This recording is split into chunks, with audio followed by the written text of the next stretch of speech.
अस्सलामुअलैकुम दोस्तों, मैं हूं हसनैन हारून। मैं एक बार फिर से आप सबको वेलकम करता हूं। दोस्तों, आज हम बात करने वाले हैं आयरन लंग्स की, यानी लोहे के फेफड़े।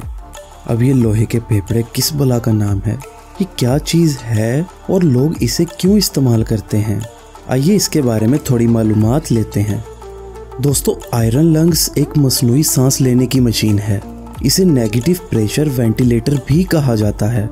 इसके अंदर मरीज को लिटाया जाता है और मसनूई तरीके से नेगेटिव प्रेशर के जरिए मरीज को सांस लेने में मदद दी जाती है। हमारे फेफड़े भी नेगेटिव प्रेशर पर काम करते हैं। जब एक इंसान सांस को छोड़ता है तो इसके फेफड़े खाली हो जाते हैं और इनका प्रेशर बाहर के एटमॉस्फेरिक प्रेशर से कम हो जाता है। अब होता क्या है कि ज्यादा प्रेशर वाली हवा कम प्रेशर की तरफ मूव करती है और यूं हम खुद ब खुद सांस ले रहे होते हैं। अब हम बात करते हैं ऐसी मशीन को इस्तेमाल करने वाले एक शख्स की, जो कि 65 साल से इस मशीन के अंदर लेटा हुआ है। दोस्तों, अमेरिका में आयरन लंग्स को इस्तेमाल करने वाले चंद लोग ही जिंदा हैं। इनमें से एक पॉल अलेक्जेंडर है। ये इस मशीन के अंदर क्यों है, इसका पता लगाते हैं। दोस्तों, पॉल अलेक्जेंडर जब पैदा हुआ तो वो और बच्चों की तरह नॉर्मल ही था। वो बाकी बच्चों की तरह खेलने जाता, स्कूल जाता और वो सब काम कर सकता था जो हर नॉर्मल बच्चा कर सकता है। लेकिन 6 साल की उम्र में एक दिन पॉल को गर्दन के नीचे बहुत शदीद दर्द शुरू होता है और उसके माँ बाप पॉल को अस्पताल लेकर जाते हैं। वहाँ पॉल का इलाज शुरू होता है और कुछ दिन बाद डॉक्टर बहुत ही बुरी खबर लेकर आते हैं। वो खबर पॉल की बीमारी से मुतालिक होती है। डॉक्टर पॉल के अंदर बहुत ही खतरनाक बीमारी पोलियो की तशखीस करते हैं। ये खबर पॉल के माँ बाप के लिए किसी भी अजाब से कम ना थी और वो परेशान होते भी क्यों ना। आखिर डॉक्टर्स ने ऐसी बीमारी का नाम लिया था जिसका उस वक्त इलाज ही मुमकिन नहीं था। दोस्तों, पोलियो का इलाज तो आज भी मुमकिन नहीं है। इससे बचाव का वाहिद हल अभी भी वैक्सीन ही है। खैर, पॉल के माँ बाप को पता था कि इस बीमारी ने वक्त के साथ साथ मजीद बढ़ना है। पॉल को कुछ ही अरसे बाद सांस लेने में मुश्किल शुरू हो गई, क्योंकि उसका आधा जिस्म पैरालाइज हो चुका था और इंटरनल ऑर्गन्स जैसे कि फेफड़े वगैरह बहुत ज्यादा कमजोर हो गए थे, जिसकी वजह से वो सांस बहुत मुश्किल से लेता था। इसलिए पॉल को आयरन लंग्स में लिटाना शुरू किया गया। दोस्तों, अब एक ऐसा शख्स क्या काम कर सकता है जिसके दोनों हाथ दोनों पैर काम नहीं करते, जो कि सांस भी नॉर्मल तरीके से नहीं ले सकता।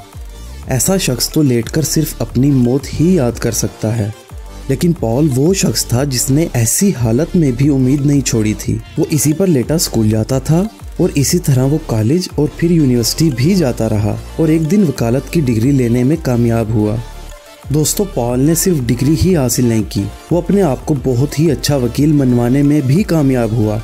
आज भी पॉल इसी तरह आयरन लंग्स में लेटा हुआ अदालत जाता है और केस भी लड़ता है। पॉल का कहना है कि उसे जिंदगी में कभी नहीं लगा कि वो लाचार है और कुछ नहीं कर सकता। पॉल कहता है कि मेरे पास दिमाग है और मैं इसका इस्तेमाल करता हूँ और अपने आप को बाकी लोगों की तरह नॉर्मल ही समझता हूँ। लेकिन साथ ही वो ये भी दुआ करता है कि कोई भी बच्चा इस बीमारी का शिकार ना हो। दोस्तों, यहाँ पॉल को दाद देनी पड़ेगी कि जो शख्स बिल्कुल पैरालाइज है वो तब भी किसी दूसरे का मोहताज नहीं बना और जिंदगी से नहीं हारा। इसी तरह एक और मिसाल एक मशहूर कैनेडियन एक्टर की है जिसका नाम डोनाल्ड सदरलैंड है। दोस्तों, डोनाल्ड को 6 साल की उम्र में पोलियो ने अटैक किया, जिसकी वजह से उसे कमर और गर्दन में दर्द रहता था और इसी बीमारी की वजह से उसकी एक टांग छोटी रह गई थी। लेकिन उसने कभी हार ना मानी और अपने आप को हॉलीवुड के मशहूर एक्टर्स की लिस्ट में शामिल करवाया। एक टांग से मजबूर होने के बावजूद डोनाल्ड ने 130 से ज्यादा फिल्में की, जिनमें इटालियन जॉब काफ़ी फेमस है। दोस्तों, इसी तरह और बहुत से मशहूर एक्टर और बिजनेसमैन इसी खतरनाक बीमारी का शिकार हैं, लेकिन उन सब ने अपनी कमज़ोरी को अपनी ताकत बनाया है। आज भी पाकिस्तान, अफगानिस्तान और चंद एक ममालिक में कोई ना कोई पोलियो का केस सामने आ जाता है, जिसकी वजह से माजूरी हमेशा के लिए साथ जुड़ जाती है। अल्लाह ताला सबको इस खतरनाक बीमारी से महफूज रखे। दोस्तों, आप सब अपना बहुत ज़्यादा ख्याल रखिएगा। इंशाल्लाह आप सबसे नेक्स्ट वीडियो में मुलाकात होगी। तब तक के लिए इजाज़त दीजिएगा। अल्लाह हाफिज़।